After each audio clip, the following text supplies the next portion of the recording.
मूल्य शिक्षा की आवश्यकता। इसमें हम जानेंगे कि मूल्य शिक्षा की आवश्यकता क्या है। Need for the value education. फिर व्यक्तिगत जीवन का मूल्यों पर क्या प्रभाव पड़ता है, इम्प्लीकेशंस ऑफ इंडिविजुअल, ना एक व्यक्ति से किस प्रकार समाज भी परिवर्तन होता है। फिर सामाजिक जीवन में मूल्यों का प्रभाव, इम्प्लीकेशन ऑफ सोशल लाइफ। फिर शिक्षा में मूल्य, वैल्यूज इन एजुकेशन। फिर यूनेस्को का शिक्षा आयोग, यूनेस्को कमीशन ऑन एजुकेशन और मूल्यों के प्रकार। तो इसकी पहला हम देखेंगे कि इसकी आवश्यकता क्या थी। Need for the value education, corruption and illegal practice. आज हम देखते हैं कि दुनिया के अंदर कितना करप्शन हुआ, कितना इलीगल प्रैक्टिसेस आज हो रहे हैं। आज देखते हैं कि डॉक्टर्स भी क्या कर रहे हैं, पैसा ज्यादा मिलने के लिए क्या कर रहे हैं, पेशेंट के साथ खेल रहे हैं। तो ये करप्शन हुआ और इलीगल प्रैक्टिस आज हो गई। तो भ्रष्टाचार एवं अनैतिक कार्य आज वर्तमान समय हम देख रहे हैं। क्योंकि कहाँ कमी थी, मूल्य शिक्षा की, उनके पाठ्यक्रम में कमी थी। फिर दूसरा है साइंस एंड टेक्नोलॉजी उनको सिखाई विदाउट वैल्यूज। आज हमने जो भी है ना प्रोफेशनल कोर्स जो होते हैं ना, आईटी है, कंप्यूटर साइंस है, ऐसे कोर्स को हम ज्यादा वैल्यू देते हैं। तो वो क्या है कि उसके अंदर जैसे तर्क को महत्व दिया है, तर्क बढ़ गया, बुद्धि को महत्व गया और मूल्य को इसका उपेक्षित कर दिया। तो साइंस और टेक्नोलॉजी विदाउट वैल्यूज हो गए। इसीलिए मोबाइल सभी को मिल गया, लेकिन मोबाइल में बहुत अच्छा हम यूज कर सकते हैं, लेकिन वो क्या है आज हम बच्चों के हाथ में दे नहीं सकते, क्योंकि उसके अंदर कई ऐसी चीजें आती है कि वो नहीं उन्होंने देखना चाहिए। तो टेक्नोलॉजी अच्छी है, लेकिन उस टेक्नोलॉजी का हमें कैसे यूज करना है वही पता नहीं है, तो फिर उसका कोई वैल्यू नहीं, वो और ही समाज को क्या करती है, पतन करती है। इसीलिए मूल्य शिक्षा की आवश्यकता है। जितनी तकनीकी की आवश्यकता है उतनी मूल्य शिक्षा की आवश्यकता। फिर प्रकृति का दोहन, एक्सप्लॉयटेशन ऑफ नेचर। आज प्रकृति के साथ क्या हो रहा है, आज हम देखते हैं कि किस प्रकार प्लास्टिक का उपयोग हो रहा है। तो एक्सप्लॉयटेशन ऑफ नेचर, प्रकृति का शोषण हो रहा है। फिर हिंसा का बढ़ता प्रयोग, इंक्रीजिंग यूज ऑफ वायलेंस। आज वायलेंस बढ़ रहा है। आज लोगों को वो शांति अपने कर्मेंद्रियों पर नियंत्रण करना, कंट्रोल करना नहीं आ रहा है। अपने एंगर को वो कंट्रोल नहीं कर पा रहे। इसीलिए मूल्य शिक्षा की आवश्यकता है। फिर मादक द्रव्यों का बढ़ता हुआ प्रयोग, इंक्रीजिंग यूज ऑफ इंटॉक्सिकेंट्स। कि मादक द्रव्य आज बहुत बढ़ रहे हैं, व्यसन बहुत बढ़ रहे हैं। इसके कारण क्या हुआ, मूल्य शिक्षा की आवश्यकता बहुत बहुत जरूरी है।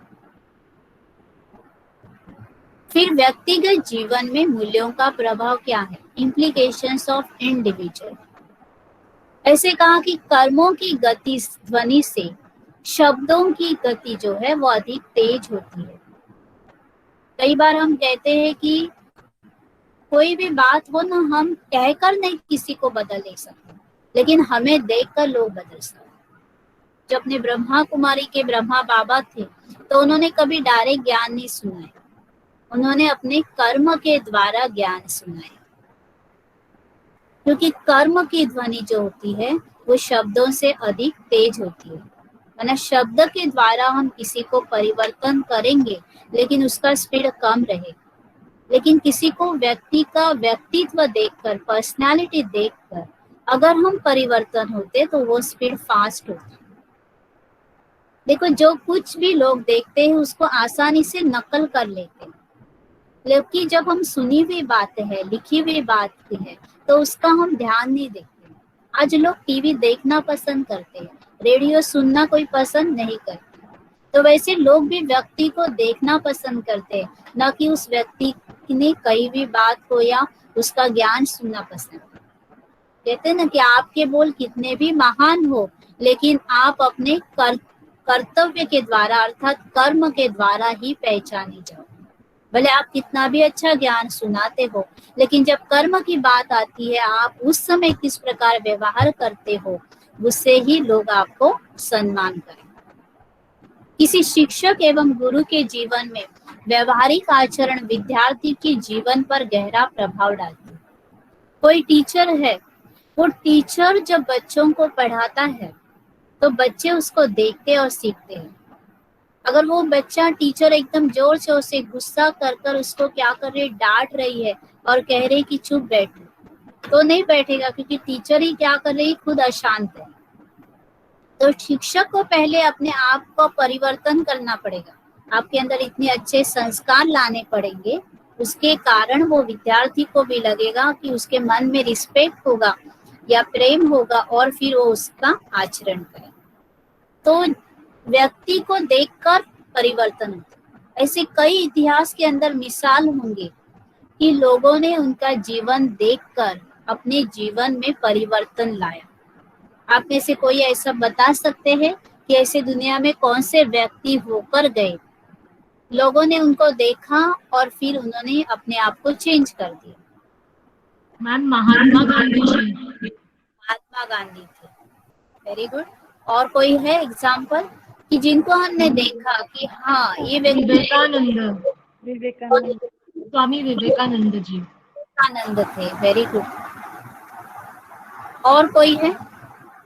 सुभाष चंद्र बोस, सुभाष चंद्र बोस, गौतम बुद्ध, कोई भी एक बात आप बता सकते हो?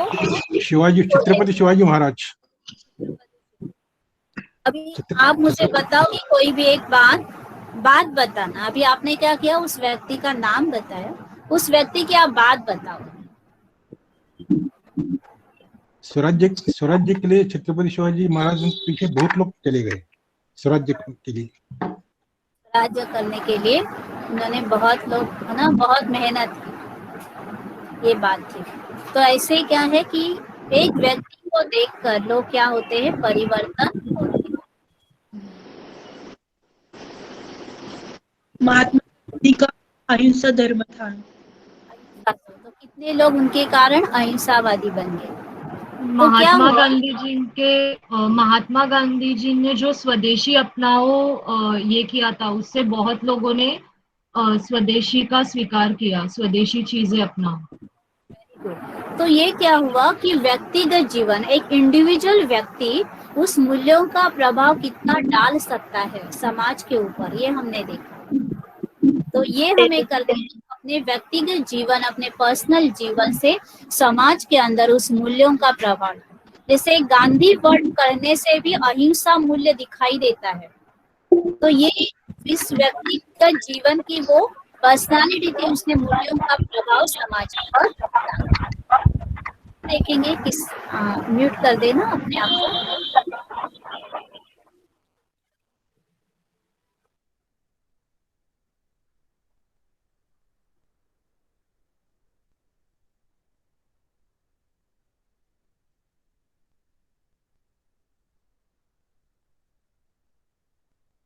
हम देखेंगे नेक्स्ट जो विंडो है। अभी एक कहानी किसी को पता है, विश्व मानचित्र के पीछे का चित्र, the figure behind the map. अभी समय कम है, मैं ही बता देती हूँ।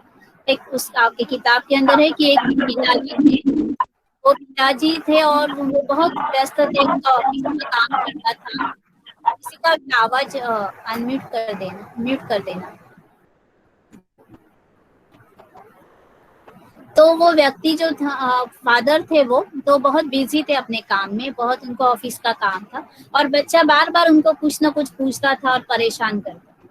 तो वो फादर ने कहा कि मैं इसे क्या कहूँ, तो जो बच्चा अपनी इसमें लगा रहे और मैं अपना काम कर सकूं।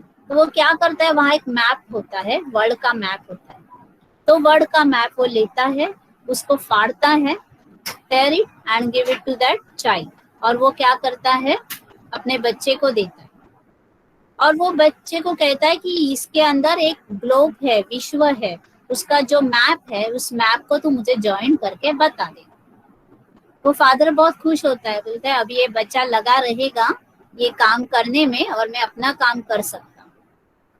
वो बच्चा क्या करता है, लेता है उस चित्र को, सारे टुकड़े ज्वाइन करता है और कुछ ही पल के अंदर वो ज्वाइन करके अपने पिता के पास वो मैप लेकर आता है। वो फादर जो होते सरप्राइज होते कि मेरा बच्चा इतना इंटेलिजेंट है जो उसने कुछ पलों के अंदर ये मैप बना दिया। तो पूछता है बच्चे को, तुझे इतना आता है, पूरा वर्ल्ड का मैप तुझे इतना याद है? तो वो बच्चा कहता है कि नहीं पिताजी, मैंने क्या किया कि आपके जो चित्र मुझे दिया था उसके पीछे एक मनुष्य का चित्र था, तो वो मनुष्य का चित्र ज्वाइन करना मेरे लिए बहुत इजी था। 2 हाथ ज्वाइन किए, 2 पैर ज्वाइन किए, एक सीट ज्वाइन किया, हो गया। तो मैंने इतना ज्वाइन किया और उसको उल्टा कर दिया और मैंने आपको दिखा दिया। तो कहने का भाव यही है कि हम स्व परिवर्तन से विश्व को परिवर्तन कर सकते हैं, एक व्यक्ति भी परिवर्तन कर सकता है। फिर आगे हम देखेंगे सामाजिक जीवन, जो सोशल लाइफ है, उसके अंदर मूल्यों का प्रभाव किस प्रकार है। जो हम बात करते हैं स्त्री पुरुष समानता, ये सामाजिक मूल्य है। फिर कुप्रवृत्तियां जो समाज के अंदर है। फिर भ्रष्टाचार, हम देखते हैं कि आज एक इंजेक्शन है, वो इंजेक्शन की प्राइस 3000 होगी, ब्लैक में वो 30,000 में मिल रही है। तो ये भ्रष्टाचार है। घूसखोरी है ना, आ रहे हैं आतंक। फिर भाई भतीजावाद, हर एक अपने रिलेटिव्स को क्या कर रहे हैं, आगे कर रहे हैं पॉलिटिक्स में या पैसे ये कर रहे हैं। पिछड़ी जाति के लोगों के साथ भी क्या होता है, भेदभाव है। तो इसको समाप्त करना, इन सारी बातों को समाप्त करना, ये है सामाजिक जीवन में मूल्यों को स्थापित करना। पर्यावरण की सुरक्षा करना, हम ऐसे कुछ प्रोग्राम अरेंज करते हैं, पौधे लगाते हैं, तो वो भी क्या है, सामाजिक जीवन में मूल्यों का प्रभाव है। या जो व्यसन करते हैं लोग, या जो छोटे बच्चे हैं, उनके उसके क्या बुरे प्रभाव है, उसके क्या खतरे हैं, उनकी हम जानकारी देते हैं, ये भी सामाजिक जीवन में मूल्यों का प्रभाव है। तो ये हुआ सामाजिक जीवन में मूल्यों का प्रभाव। एक आपको बताती हूँ कि सामाजिक जीवन के अंदर क्या आता है। जैसे हमारे पड़ोसी है, तो पड़ोसी और हम, भले हम रिलेटिव्स नहीं है, लेकिन हम समाज से जुड़े हैं, तो सामाजिकता हुई, सामाजिक जीवन। तो इसमें कैसे मूल्यों का प्रभाव पड़ता है। एक परिवार था, उसके अंदर 4 बेटियां थी। 3 बेटियां बहुत ही सुंदर थी और एक बेटी थी वो इतनी सुंदर नहीं थी, तो उसको हमेशा मन के अंदर आता था मैं सुंदर नहीं हूँ, तो वो कहाँ भी घूमने नहीं जाती। वो तीनों बेटियां हमेशा उसको कहती थी चलो हमारे साथ, वो कहती थी नहीं मैं नहीं आऊंगी आपके साथ। तो तीनों बेटियां घूमने जाती। तो उसके जो पड़ोसी में एक औरत थी, वो देखती थी कि ये हमेशा अपने आप को पीछे रखती है, कभी मना पब्लिक में आती नहीं है। तो उसने उसको पूछा कि क्यों ऐसे करती हो। तो कहती है कि मुझे अपने जो कलर है या मैं अच्छी नहीं दिखती हूँ, इसलिए मुझे अच्छा नहीं लगता। तो जो पड़ोसी बहन थी उसने उसको समझाया कि ये हमारा जो शरीर है ये क्या है, एक वस्त्र के समान है, या ये भले हम बाहर से कितने भी सुंदर है, लेकिन हमारे अंदर में तो कचरा ही है। भले कितना ना वो सुंदर हो, लेकिन उसके अंदर हम देखेंगे तो कचरा ही पड़ा हुआ है।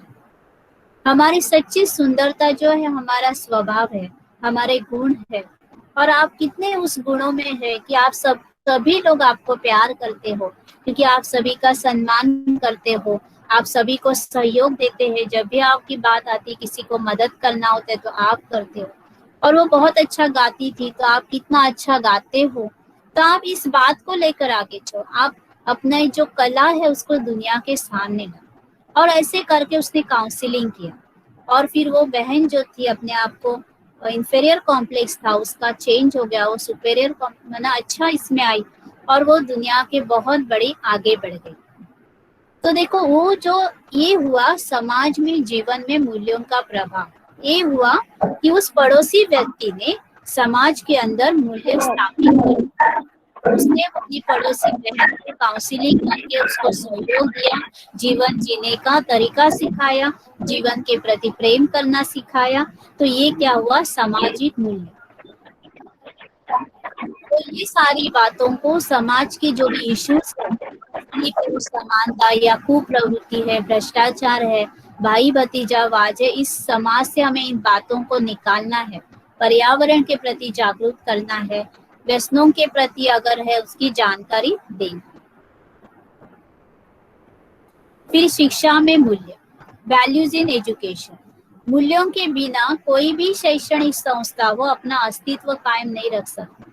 आज इतना कंपटीशन है, लेकिन उस कंपटीशन में वही जो एजुकेशन इंस्टीट्यूट आगे है जिन्होंने मूल्यों को आगे रखा। बाकी जो इंस्टीट्यूट्स है जो सिर्फ एजुकेशन को इम्पोर्टेंस दे रहे हैं, आज उनका अस्तित्व नहीं है, क्योंकि वहां देखा कि वहां से पढ़े हुए जो बच्चे हैं वो पैसा कमा रहे लेकिन साथ में व्यसन कर रहे हैं। लेकिन जो मूल्यों को सिखाते हुए जो ऐसी शैक्षणिक संस्था है, वहां के बच्चे हैं वो अच्छी पढ़ाई तो पढ़ रहे हैं, साथ में उनके पास अच्छे वैल्यूज है, अच्छे प्रिंसिपल के साथ जी रहे। और जो व्यक्ति प्रिंसिपल के साथ जीता है वो हमेशा सक्सेस होता है, अग्रसर होता है। फिर वर्तमान में क्या हुआ, विज्ञान और टेक्नोलॉजी बहुत प्रभावशाली हुई है, मूल्य को उपेक्षित कर दिया। लेकिन इन दोनों के बीच में science and spirituality should go together, दोनों एक साथ पैरेलल चलना चाहिए तो ही विकास हो। तो शिक्षा का पहला कर्तव्य है ज्ञान की खोज करना एवं उसका प्रसार करना। फिर इसके लक्ष्य में अलग अलग प्रदान करने का कार्य है, जो सिर्फ इंस्टीट्यूट एजुकेशन इंस्टीट्यूट नहीं कर सकता या कोई टीचर का कार्य नहीं है, तो हर एक का कार्य है, परिवार के सदस्यों का कार्य है, मीडिया का कार्य है, टीवी है, रेडियो है, इलेक्ट्रॉनिक है, व्हाट्सएप है, प्रिंट मीडिया है, ये फेसबुक है, ये सारे लोगों का कार्य है मूल्यों को स्थापित करना, न कि मूल्यों का पतन करना। फिर रोजगार विभाग कहो, गैर संगठन सरकारी संगठन है जो भी इस प्रकार की चलाते हैं, माना गैर सरकारी संगठन, माना जो एनजीओज होते हैं, उनका भी कार्य है कि मूल्य स्थापित करना। तो केवल शिक्षकों का कार्य नहीं, तो सभी का ये कार्य है, परिवार के लोगों का कार्य है, मीडिया है, इलेक्ट्रॉनिक्स है, रोजगार है या एनजीओ का है। फिर हम आगे देखेंगे कि यूनेस्को का इसमें अंदर रोल क्या है। तो यूनेस्को कमीशन ऑन एजुकेशन कि सशक्त समाज में चरित्र का बल होना आवश्यक है ताकि समाज में समरसता रहे, समाज का हर व्यक्ति सुखी रहे, हर व्यक्ति स्वस्थ रहे। तो शिक्षा जीवन की यह अनिवार्य संपत्ति है ना, ये प्रॉपर्टी कहा जाता है, आपका एजुकेशन है वो आपकी ये क्या कहते हैं, इन्वेस्टमेंट कहते हैं, जो हमें शांति, स्वतंत्रता और न्याय प्रदान करे। तो वो शिक्षा है जो गरीबी दूर करती है, वो शिक्षा है वो जो अज्ञानता दूर करती है, वो शिक्षा है वो अत्याचार दूर करती है, युद्ध को समाप्त करती है। तो ये यूनेस्को ने शिक्षा के बारे में कहा हुआ है। वही शिक्षा सही रूप में वो समाज को सशक्त करे, वो चरित्र का बल प्रदान करे। आज हम फेल हो रहे क्योंकि आज हम देखते हैं समाज में चरित्रता रही नहीं, क्योंकि वे फेल किसका है, एजुकेशन सिस्टम का फेल है, क्योंकि एजुकेशन सिस्टम में वैल्यूज को इंक्लूड नहीं किया। फिर हम आगे देखेंगे ये प्रमुख मूल्य कौन से हैं। तो ये जो अध्यक्ष थे वैल्यूज फॉर इट वर्ल्ड के लेखक जो थे रसवर्थ एम किडर जो थे, उन्होंने एक प्रयोग किया कनाडा में। उन्होंने सारे स्कूलों में ऐसे बच्चों को कहा 15 मिनट्स दिए और कहा कि आपके स्कूल के मेन गेट पर इस पे आपको 5 वैल्यूज लिखनी है, तो कौन सी 5 वैल्यूज लिखना है आप लिख कर दीजिए। तो जितने भी स्कूल्स थे उनसे वो मंगाया गया और एनालिसिस किया गया कि बच्चों ने कौन से वैल्यूज को प्रायोरिटी दी। तो वो वैल्यूज थे ईमानदारी, आदर, समानता, करुणा एवं स्वीकार्यता। तो ये 5 वैल्यू थे और ये किडर ने प्रयोग किया था, जो वैल्यूज फॉर इट वर्ल्ड के लेखक थे रसवर्थ एम किडर, ये नाम थोड़ा याद रखना। फिर जैसे मैंने बताया कि चिंपैंजी के अंदर डीएनए होते हैं, लेकिन उसके अंदर ये स्वतंत्रता, आदर, करुणा नहीं होती है, क्योंकि हमारे डीएनए और उसके डीएनए एक जैसे है लेकिन 98% है, लेकिन जो 2% अलग है वो कौन से है, क्योंकि उसके अंदर वो स्वतंत्रता, आदर एवं करुणा के बारे में कभी सोच विचार नहीं कर सकते। और ये वही कर सकता है जिसके अंदर आत्मा है। तो हम अपनी आत्मा के निर्देशन से कार्य करते हैं, अपनी आत्मा के यहाँ से हम अपने शरीर को चलाते हैं। तो ये हमारे में और चिंपैंजी में डिफरेंस है। फिर जेनोवा ने जो उसके ऊपर रिसर्च किया इस वैल्यूज के बारे में, तो उसने कहा कि शांति जो है वो सर्वोच्च मूल्य है जीवन जीने के लिए। तो आपको ये थोड़ा याद रखना है, जेनोवा ने ये कहा था और ये अंतरराष्ट्रीय सोसाइटी में उसने कहा था।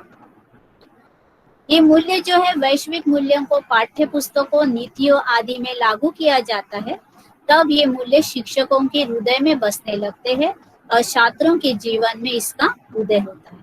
तो आप बहुत भाग्यशाली हो कि आपने इस प्रकार का पाठ्यक्रम लिया है जो आपके जीवन में वो बहुत बड़ी उन्नति की ओर लेकर जाएगा।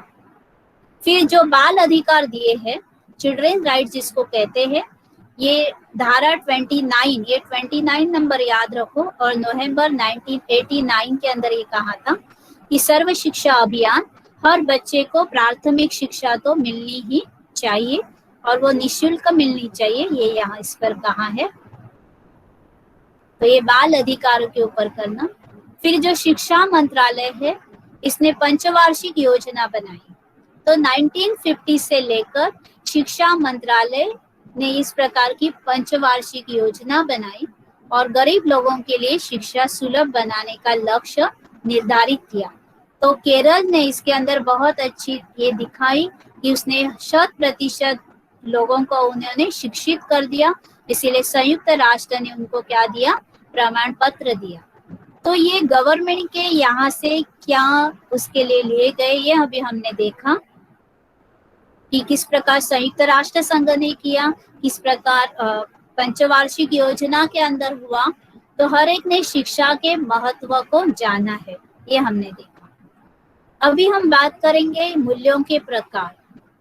तो अगर बहुत सारे ऑथर्स होकर गए हैं तो उन्होंने मूल्यों के बहुत सारे प्रकार लिए हैं। तो कुछ एक प्रकार की बात अभी हम करेंगे। यहाँ भी देखो, आप स्क्रीन पर देखते होंगे कितने सारे मूल्य यहाँ दिए हुए हैं, तो शायद 14-15 तो जरूर होंगे। अभी एक एक मूल्य को हम देखेंगे। पहला है सौंदर्यात्मक मूल्य, एस्थेटिक वैल्यूज। ये जो सौंदर्यात्मक मूल्य होते हैं, एस्थेटिक वैल्यूज है, ये सर्वोच्च सत्ता की सुंदरता कि वो है ना कि जिसने आपको इतना सुंदर बनाया वो खुद कितना सुंदर होगा, तो परमात्मा कितना सुंदर होगा। तो इस प्रकार का किसी व्यक्ति का, किसी वस्तु का हम वर्णन करते हैं तो उसको कहा गया है सौंदर्यात्मक मूल्य। माना हम एक्सेप्ट करते हैं कि इसमें भगवान की कुछ न कुछ वैल्यू है या भगवान का अपना कुछ कंट्रीब्यूशन है। तो ये जो मूल्य होते हैं बहुत सुंदर होते हैं, सुसंवादिता होते हैं, समानता होती है। तो ये जो धार्मिक स्तारक कहेंगे या भवन कहो या नारी पुरुष की सुंदरता है, वो उसके अंदर ये होता है कि उसमें हमें पता चलता है कि भगवान ने कुछ न कुछ इसके अंदर विशेषता डाली है, वो प्रभु प्रसाद के रूप में उनको मिला हुआ है। उस मूल्य को सौंदर्यात्मक मूल्य कहा गया। फिर दूसरा हम देखेंगे कलात्मक मूल्य, आर्टिस्टिक वैल्यूज है। ये भी सौंदर्यात्मक मूल्यों से ही आया है, लेकिन इसका और उसमें क्या डिफरेंस है कि इसको डायरेक्टली एक्सेप्ट नहीं किया, ये परमात्मा से मिला हुआ है। तो इसको समय के अनुसार ये कई बार बदलता है। कलात्मक मूल्य जैसे हम देखेंगे, पहले लोग जो थे ना वो क्लासिकल डांस पसंद करते थे, आज जो है वो क्लासिकल डांस को उतना इम्पोर्टेंस नहीं दिया है, तो आज अलग पॉप डांस आ गया। तो ये सारे मूल्य जो है ये कलात्मक मूल्य है, वो पीढ़ी बदलती है वैसे ये मूल्य बदलते हैं। फिर हम तीसरा मूल्य देखेंगे, निगमित मूल्य अर्थात कारपोरेट वैल्यूज। तो अपनी व्यावहारिक पहचान एवं निष्ठा बनाने के लिए इस मूल्य को लागू किए जाते हैं कारपोरेट वैल्यू। कार्य कुशलता क्या है, हम किस प्रकार धन कमाते हैं, वो धन कमाने के पीछे हम क्या उत्पादकता है कि हम कुछ, जैसे आज डॉक्टर्स कर रहे हैं, वो क्या कर रहे हैं कि धन कमा रहे हैं लेकिन वो मूल्य के साथ नहीं कर रहे। तो कारपोरेट वैल्यू जो हम, कोई भी कंपनी के कुछ रूल्स होते हैं, जैसे हम कोई कंपनी छोड़ना भी चाहते हैं तो हमें 1 मंथ का नोटिस वहां देना पड़ता है। तो इस प्रकार के जो कुछ रूल्स है उसको कारपोरेट वैल्यूज कहा जाता है। निगमित मूल्य, वो हिंदी शब्द थोड़ा कठिन है, आप याद रखना, निगमित मूल्य है। या हम किसी का भी प्रोडक्शन करते हैं या किसी का भी हम डिस्ट्रीब्यूशन करते हैं तो हम किस प्रकार से किए जाते हैं, तो ये जो व्यवहार से संबंधित है वो निगमित मूल्य है। तो हम सेफ्टी को देखते हैं, वहाँ टीम वर्क होना बहुत जरूरी होता है, ऑन टाइम प्रोविजन होता है, क्लाइंट का सेटिस्फेक्शन होना है ना। कितना भी कुछ करे, झगड़ा करे, लेकिन क्लाइंट के साथ बहुत प्यार से चलना पड़ता है। तो ये कारपोरेट वैल्यू है। इंटीग्रिटी है, यूनिटी है, इनोवेशन है, कुछ क्रिएटिव है। फिर आता है सांस्कृतिक मूल्य, जो कल्चरल वैल्यूज है, जो हमारी परंपरा है, संस्कृति है, जीवन शैली है, शिल्पकला है, अतिथि का स्वागत करना, मेहमानों का स्वागत करना, इस संबंध में इनको भोजन खिलाना, इस प्रकार के अपने संस्कृति के अनुसार ड्रेस डालना, ये सांस्कृतिक मूल्य के अंदर, कल्चरल वैल्यूज के अंदर आता है। फिर देखेंगे आर्थिक मूल्य, इकोनॉमिक वैल्यूज, ये धन कमाने से संबंधित होते हैं। देखो आज जो है ना, इसकी बात करें तो आज उस व्यक्ति आर्थिक, इसका तो ऑडियो ऑन है, आज उस व्यक्ति को कहा गया जिसके पास सबसे ज्यादा पैसा होता है, या जिसका जॉब, जिसकी सैलरी सबसे ज्यादा होती है, माना उसका आर्थिक मूल्य ज्यादा होने के कारण वो लोग उसके जीवन में मूल्य देते हैं। भले ये वर्तमान की सोच है, लेकिन हमें सही सोच यह है कि भले उसके पास आर्थिक मूल्य कम भी हो, लेकिन उसके पास मानवीय मूल्य होना बहुत जरूरी है। अगर उसके पास आर्थिक मूल्य होंगे, वो खुद का राजा होगा, लेकिन मानवीय मूल्य होगा तो हर दिल पर वो राज करेगा। तो हमें इस आर्थिक मूल्य जो है, ये आपको सिर्फ बात है कि जो हम धन से संबंधित है, जिसके पास धन हम कमाते हैं, तो वो आर्थिक संपन्नता उसके संबंधित। फिर है पर्यावरणीय मूल्य, एनवायरमेंटल वैल्यूज, प्रकृति के प्रति आदर करना, वनस्पति, जानवर, पशुओं की सुरक्षा करना, पर्यावरण को प्रदूषित करने से रोकना, या परंपरागत स्रोतों का संरक्षण करना, ये हमारी जिम्मेदारी है। अगर ये हम करते हैं तो हम पर्यावरण मूल्य को अपनाते हैं। हम किसी पेड़ को लगाते हैं, पेड़ लगाने के बाद हम हर दिन उसको पानी डालते हैं, या हम जैसे किसी जानवर या पक्षियों की सुरक्षा करते हैं। तो ये प्रकृति के 5 तत्वों के प्रति हम जितना ये करते, तो ये क्या हुआ, पर्यावरणीय मूल्य। फिर है नीति शास्त्रीय मूल्य, एथिकल वैल्यूज। तो इसकी जो एग्जाम्पल है आपको याद रखना है, एक हुआ संयम, सत्य, निष्ठा, न्याय एवं ईमानदारी। इन मूल्यों के लिए मनुष्य के अंदर नैतिक साहस का होना आवश्यक। तो आपको एग्जाम के अंदर प्रश्न आएगा, संयम है, अहिंसा है, सत्य निष्ठा है, न्याय एवं ईमानदारी, ये कौन से मूल्य है? तो आपको पता होना चाहिए मूल्य है नीति शास्त्रीय मूल्य, एथिकल वैल्यूज। तो ये वैल्यू को अपनाने के लिए आपके अंदर साहस का होना जरूरी है। बिना साहस आप ये मूल्यों को नहीं अपना सकते। नीति के ऊपर चलना बहुत बड़ा चैलेंज होता है, सत्यनिष्ठ होना, न्याय या ईमानदार रहना। फिर हम देखेंगे पारिवारिक मूल्य क्या है। पारिवारिक मूल्य माना परिवार के मूल्य। जैसे एक साथ हम क्या करते हैं, निष्ठावान होते हैं, पत्नी के साथ या पति पत्नी के साथ या पत्नी पति के साथ निष्ठावान। फिर दूसरों का ध्यान रखना है ना, हर एक का ध्यान रखना, किसी ने खाना खाया, कोई बीमार है। फिर मधुर स्वभाव रखना, सभी के साथ प्यार से स्वीकार करना, कोई गलती भी, मदद देना, सहयोग देना। फिर रक्षा करना, उनको प्रोटेक्ट करना। विशेष परिस्थिति आती है, जैसे परिवार में किसी की बीमारी होती है, किसी की मृत्यु होती है, किसी की दुर्घटना होती है, तो उस समय में उपस्थित रहना बहुत जरूरी। भले आप किसी के शादी में नहीं जाओ, किसी या बर्थडे में आप नहीं जाओ, लेकिन कोई व्यक्ति बीमार है तो आप जरूर उसको मिलने जाओ, या कोई व्यक्ति कोई मर गया है तो वहां हमें जरूर जाना चाहिए। पहले आज के वर्तमान समय अनुसार ये पॉसिबल नहीं, लेकिन ये भी एक पारिवारिक मूल्य कहलाता है। तो निष्ठावान होना, ध्यान रखना, मधुर स्वभाव, ये सारे पारिवारिक मूल्य। फिर द्रव्यात्मक मूल्य। द्रव्य माना आपको पता होगा, ये जो वस्तु है उसको द्रव्य कहा जाता है, मटेरियल वैल्यूज। तो वो मटेरियल वैल्यूज क्या है कि उसकी आवश्यकता है और उसकी मजबूती के ऊपर निर्भर करता है। जो कितनी मजबूत है ना, तो जितनी मजबूत है उतनी वो चलेगी, है ना। कोई चप्पल है वो मजबूत है तो उसकी प्राइस भी उतनी ज्यादा रहेगी। अगर कोई चप्पल है जो 1 महीने में ही टूटने वाली है तो उसकी प्राइस भी कम हो जाएगी। तो वस्तु की मजबूती जो है उसको मटेरियल वैल्यूज कहा जाता है।